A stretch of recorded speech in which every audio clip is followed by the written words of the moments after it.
Здравейте, намирам се на улица Мага Хан в София, пред блок 55. Ето ви една табелка, която пише паркинг. Хората, тук, които живеят в този блок, си паркират колите върху тротуара. Така поне им е позволено.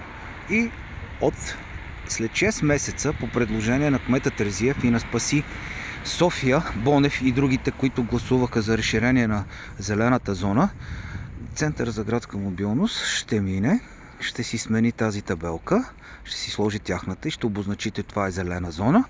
Ще си сложи отдолу една друга малка табелка, която позволява на колите да паркират от тротуар и започва да прибират едни пари. 100 евро на година за всяка кола.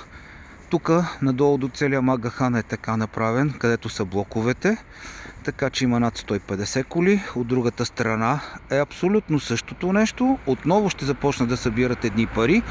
Пак са някъде толкова, следователно около 300 коли по 100 евро. Вие смятате за каква цифра става въпрос само от живеещите тук с талони, а който идва да приходящите такива, които идват на гости, ще трябва да почнат да плащат по 1 евро на час, защото тук става зелена зона от 6 месец.